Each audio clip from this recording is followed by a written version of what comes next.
Ô pessoal, olha, estamos de volta com força total, as dificuldades já superadas, agora é correr. Passamos uma curva, agora é reta. É isso aí. E aí acelerar na reta. Bora lá. Estamos então no quarto questionário. Esse questionário, a temática é morte. E vamos começar sem mais delongas. O irmãozão querido, queria chamar a sua atenção no sentido de você ser fiel. Eu não estou falando do genérico, né? De você ser um observador, de você atentar para isso, porque isso é bom para você, filhão. Essa é a história. E se você tiver alguma dúvida, pergunte. A gente vai ter reunião presencial para isso. Agora não podemos falar porque... Não, presencial, sempre vai ter presencial depois. Sempre vai ter, tá certo. A primeira pergunta é uma que é dividida em 3 partes, mas ela fala o seguinte: como a morte entrou na experiência humana, quem tem o império da morte e como a Bíblia qualifica a morte. Como que entrou, pastor Eros?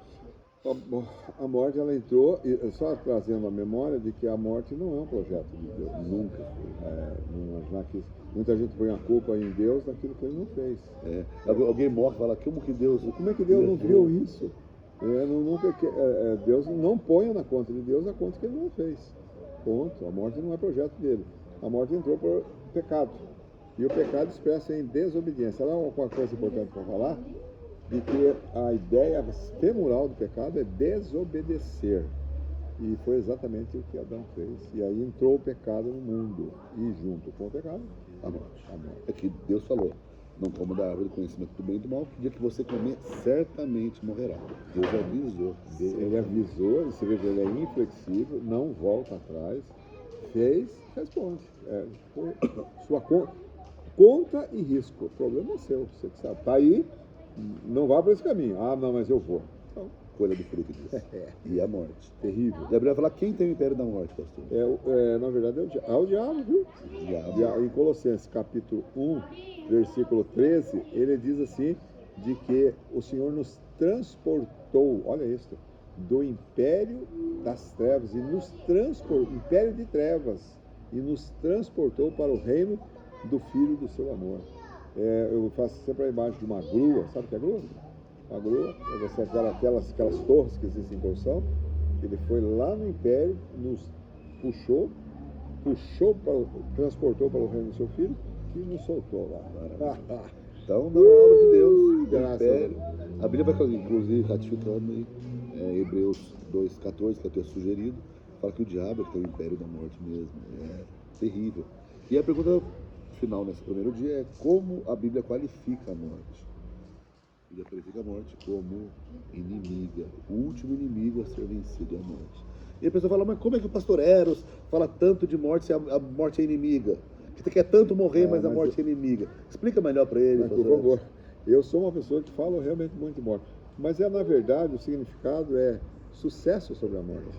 Essa que é a história. Quando eu falo de morte, eu não falo lamentando, assim como dizendo assim,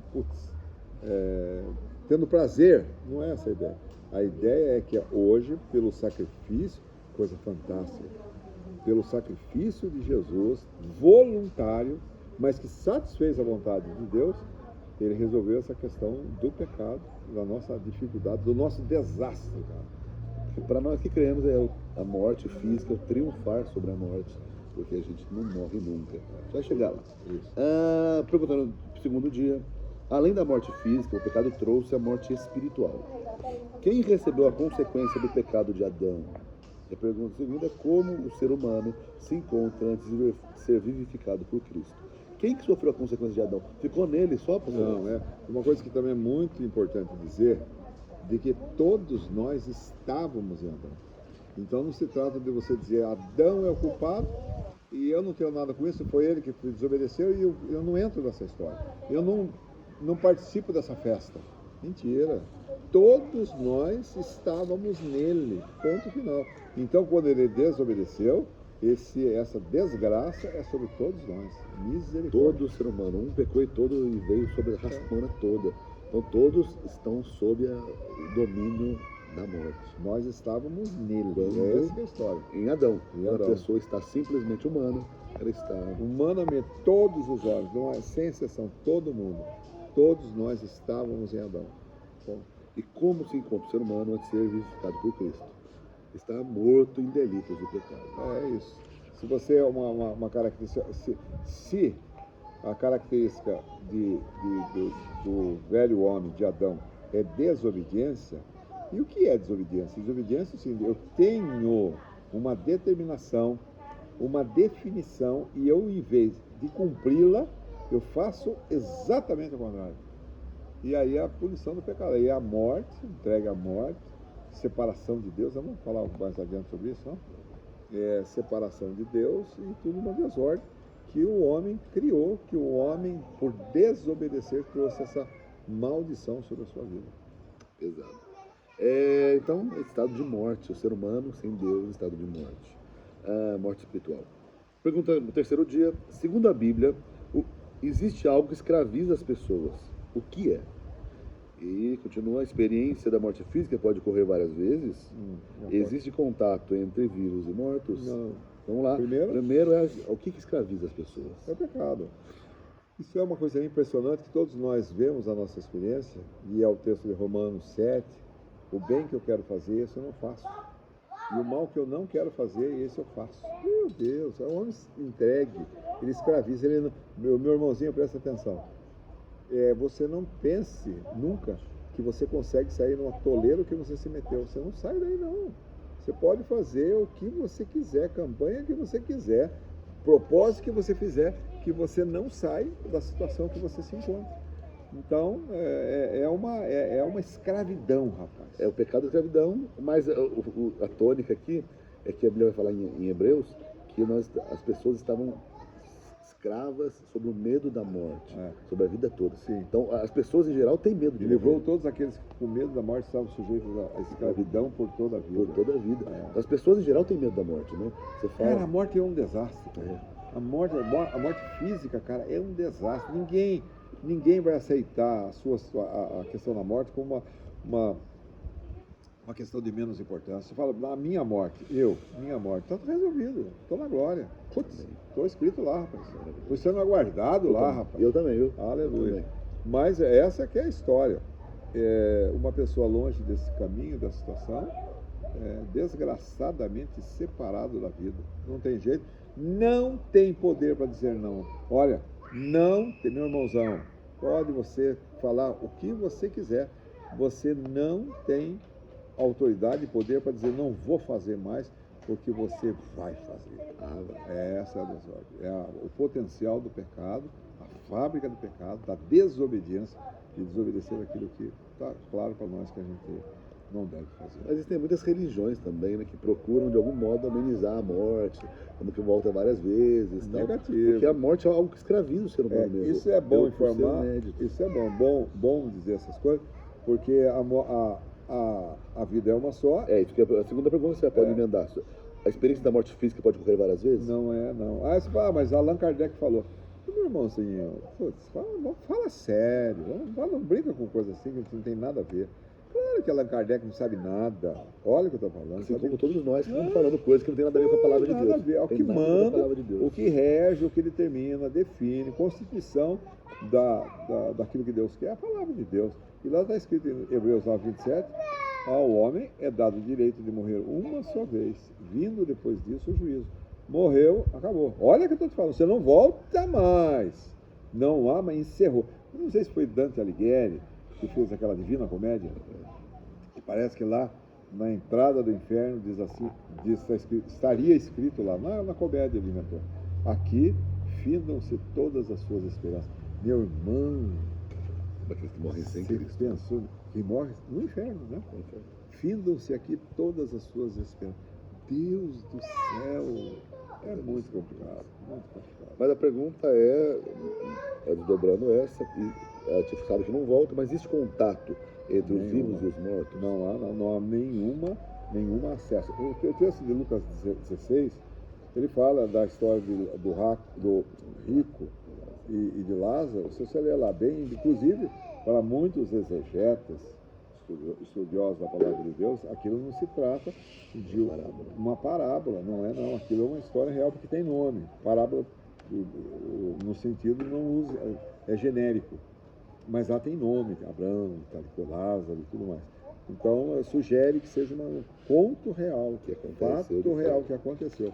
E lá está bem claro, dizendo o seguinte, tem um abismo que não pode ter mais intercâmbio. Não Entre os tem dois, jeito. mas também com o mundo dos vivos, né? É, Eclesiastes vai falar que os mortos não sabem nada. ele não sabe nada e não voltam, em definitivo. Então, meu irmão, uma coisa importante para você saber: a morte encerra toda uma relação com esse mundo. Então, quando eu morrer, não pense em você que eu estou lá do céu, olhando para você e tentando ajudar você nos seus problemas. Isso não tem nada a ver com a palavra de Deus. Eu morri, encerrei a minha história aqui nesse mundo. Mas é só importante deixar claro que, não, mas eu vi o meu irmão, o meu pai, tal, veio falar comigo, teve uma sessão, e isso a Bíblia vai falar que não são as pessoas que Não morreram. são, olha isso. São outros seres. Outros seres. E para não ser muito educado, para não ser escandaloso, esse ser é o Que não é de demônio, Deus. é o diabo. Não é de Deus. Se faz de anjo de luz. E prende a pessoa, engana a pessoa. Não, em outras palavras, fechando, não há mais Comunicação. correlação com o de mortos e vivos. Encerrou a E também é história. importante que não adianta fazer missa de sétimo dia. Não é tá? nada, gente. Porque não resolve, porque uma vez morto está selado e não há comunicação. Isso é muito importante. Eu acho que aí você também não deve ter mais dúvida, mas a sua morte encerra. E aí é o seguinte, você não tem mais nada que fazer em sua defesa. O que se tem que fazer para a sua vida, pela sua vida, as decisões agora. É em vida. Você morreu, acabou, não tem jeito. Tá selado. Não tem missa de sétimo dia, não tem purgatório, não tem reencarnação, tudo isso é invenções. Você quer acreditar, é um direito que você tem, mas não é verdade. Você vai acreditar numa mentira, essa é a questão. Vamos lá agora falar de como Deus se relacionou com a morte, usou a morte para se relacionar e refazer a relação com o homem. Primeira pergunta: quem foi o primeiro ser a morrer nesse mundo? Quem foi o primeiro? Foram os animais, né, que serviram, deram as suas peles para que a nudez de Adão e Eva fosse coberta. A teologia chama isso de proto-evangelho. Pronto, evangelho. É Você sabe que o início do evangelhozinho ali, morrendo um inocente para cobrir a vergonha daquele que pecou. É o que Deus fez. Jesus é o inocente que morreu para cobrir a nossa vergonha. Maravilhoso isso. Maravilhoso. No Velho Testamento, a morte também cobria o pecado. Havia os rituais da lei, mas que as pessoas faziam por obediência. E porque a lei, o Daniel, a lei é o ministério da morte. Ela diz assim: não faça isso, se fizer você morre. No reino de Deus, a lei do Espírito, da vida é diferente. É ele que, ao invés de eu ter que me justificar, ele em mim me faz vencer aquilo que eu não consegui anteriormente. Essa é a graça, que ela é extraordinária. A lei fala assim: não faça isso, que se você fizer, você vai pagar por isso. Uma coisa desastrosa, porque ninguém faz nada, não tem jeito, não tem como fazer. E aí, então, é ministério da morte. Não consegue, vai morrer. Agora, a graça, não era isso que você perguntou? Não, a princípio não. Mas vai. A graça foi ele que fez todas as coisas, e eu creio naquilo que ele fez. Então, ele é favorável. Ele não é um tribunal, ele é favorável, ele é em mim, ele está em mim, ele vive em mim para eu fazer aquilo que a lei, de uma maneira, sugere que eu devo fazer. A graça capacita a cumprir o que Deus quer. É importante, então, que no Velho Testamento, a história do cordeiro que matava, isso que acontecia. Era isso. Tipo. E aí a pergunta era a seguinte: esse animal era figura de quem, pastor? Figura de Cristo, é isso aí. Você vê a palavra, por exemplo, lá de Êxodo 12, você vê a história do sangue. Eu sou apaixonado por isso, viu? A questão do sangue. É o coração do Evangelho. É o coração do Evangelho. Eu vejo essa questão de Êxodo 12, a história, rapaz, de você pintar o valor do sangue, que é em primeiro lugar para Deus. O Daniel, infelizmente, você, irmãozinho, está começando agora, você precisa, espero que no tempo da nossa peregrinação aqui, eu possa te ajudar em alguma coisa, no sentido de explicar essas coisas para você, porque é fantástico. A salvação nossa não é um achismo, não. Eu estou me achando salvo. Não, está baseada na alta justiça de Deus, a satisfação da justiça de Deus. Isso E João Batista, para ratificar, quando viu Jesus, fala: esse é o Cordeiro de Deus que tira o pecado do mundo. Então Jesus, tudo é figura, tudo o bichinho morto lá era figura de que viria um que ia morrer no lugar dele, deu a vida para que o outro tivesse. Continuando, a pergunta Sucesso. Amém. Ele morreu para pagar os nossos pecados. E o que aconteceu depois? Depois que ele morreu, pastor Eros, ao terceiro dia, o que acontece? Eu acho que isso é muito. Você acha que ainda que você seja menino, você está começando, menino e menino, você está começando a carreira, algumas coisas são importantes a gente sempre trazer à memória. O sacrifício, guarda isso, o sacrifício de Jesus, ele é voluntário. Quem é voluntário? Ele fez porque ele quis fazer. Mas ele sabia que aquilo agradava o Pai. E aí, mas que Deus tem prazer na morte do seu filho, meramente? Claro que não. É que a morte do filho satisfez a exigência de Deus. Porque todos nós sabemos que Deus não é como nós, porque nós sempre absolvemos. Por qualquer coisa, o argumento é: não faça mais isso que está tudo bem. No caso de Deus, não. Você fez, não faça mais isso. Você vai ter que fazer. E não tem jeito. E aí diz assim, e aí eu olho para os meus recursos, eu digo assim: eu não tenho nenhum. Então, acabou para mim. O amor de Deus foi, quando a palavra fala em ira de Deus, é a separação de Deus. Ele é a vida. O homem estando separado dele, está separado da vida. Você quer saber? Está na morte. Está na morte. Não está na luz, está em trevas. E esse momento do Evangelho e a prova, olha, meu irmão, a prova de que Deus aceitou o sacrifício de Jesus e como satisfeito a sua justiça é a ressurreição. Aí você fala assim: mas eu não vi. Eu falo assim: é tudo por fé. Eu não vi ele entrar no Santo dos Santos lá como sumo sacerdote, mas está registrado, está na palavra, está na Escritura. E aí, então, diante disso, a palavra escrita, dita, e eu crendo, as coisas se passam a ser uma realidade para mim. A ressurreição de Jesus dentre os mortos é a prova definitiva que Deus aceitou o sacrifício de Jesus. E uma coisa tão chique é que o mesmo Espírito, como diz Romanos, que ressuscitou Jesus dentre os mortos, se habita em mim, também na minha hora.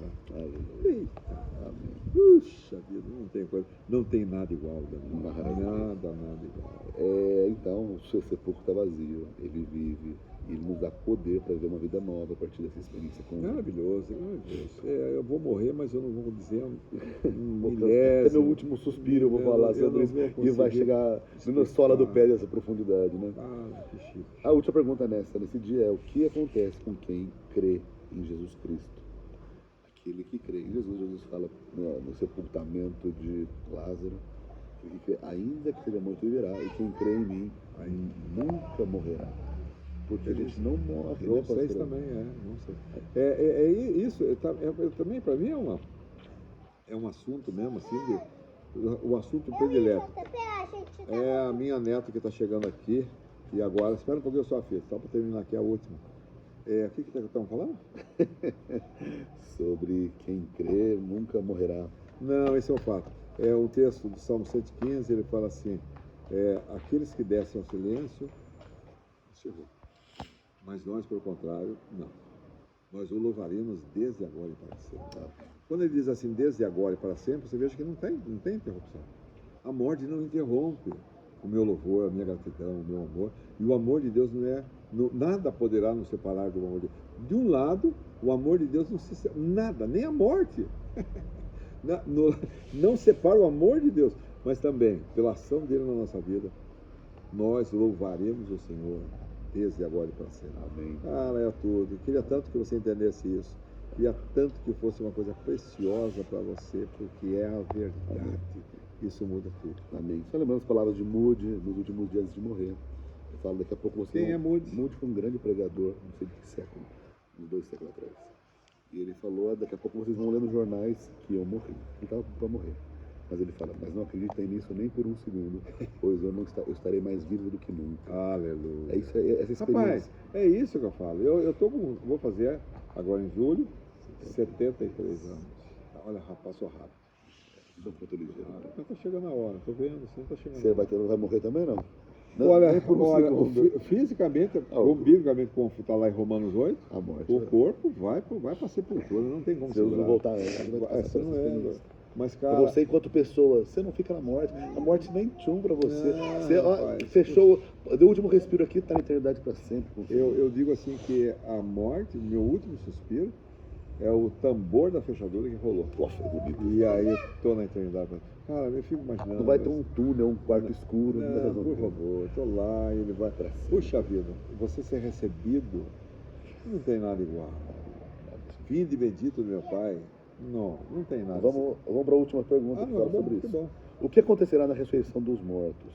Daniel vai falar que todos ressuscitarão, uns para a vergonha eterna e outros para a vida eterna. Coisa que Então você vai ver que a morte só aponta dois caminhos, certo, conselheiros? Só, não tem jeito.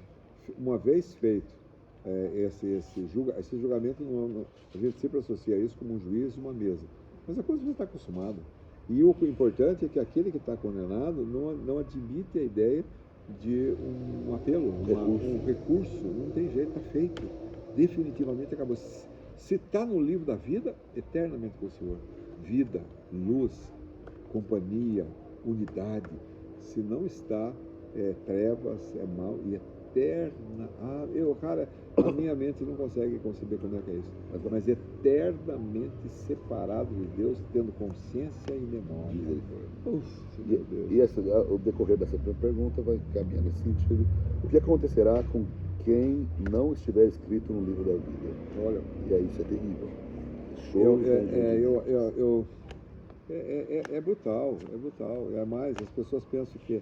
Primeiro que eles pensam que aquela história do brasileiro lá, todo mundo é filho de Deus. Que filho? Que todo mundo? Uma criatura. Todo mundo é criatura, mas filho é aquele que creu. Aquele que creu na palavra, aquele que está escrito. A escritura, assim como eu tenho a escritura desta casa, no meu nome, quando eu creio, como se eu tivesse uma escritura da minha herança eterna. O documento legal que eu sou proprietário, que é meu. Que é no cartório, que é no livro da vida, que é o cartório. Eterno. Eu acho que agora, é aquele que não foi achado. É choro e ranger de dentro. E isso é figura, choro e ranger. Porque para mim uma dor terrível, Daniel, da morte é solidão.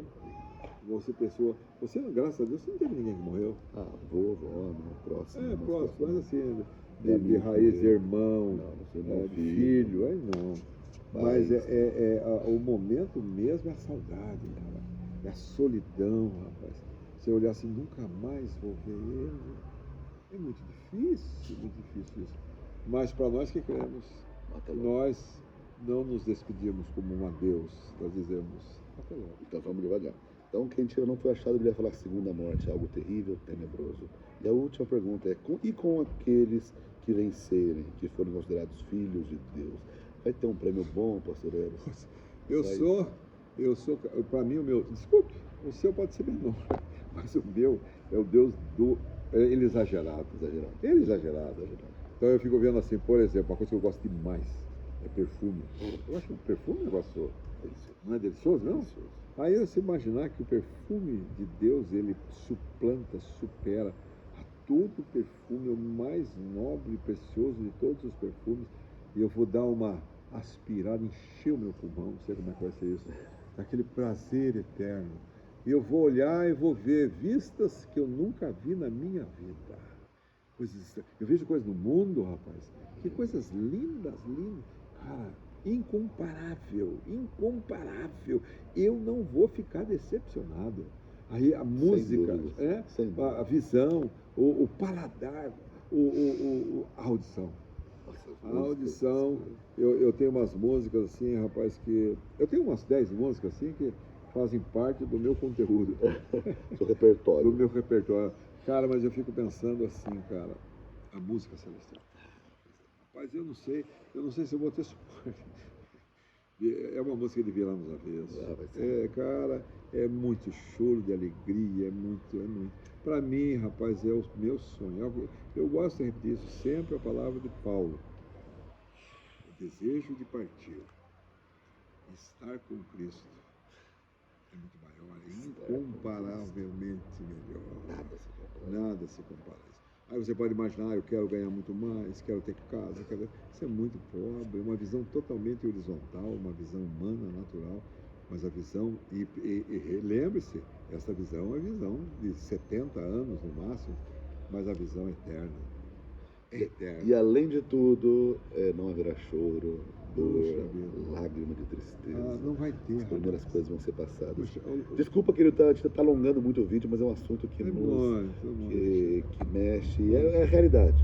Em breve, eu e você e nós estaremos vivendo isso. Então, presta atenção na sua vida. Cara, é tudo. porque isso Não vai tem, acontecer. Daniel, o que o Senhor ilumina esses irmãos, Amém. que eles possam perceber aquilo que nos está reservado. Puxa vida. Aquilo que é nosso por fé, reservado para nós por fé. Puxa, isso sim é herança, isso sim vale. Amém. Amém. Queridos, a morte é vencida. Deus abençoe você. Aleluia. Beijão a vocês. Beijo.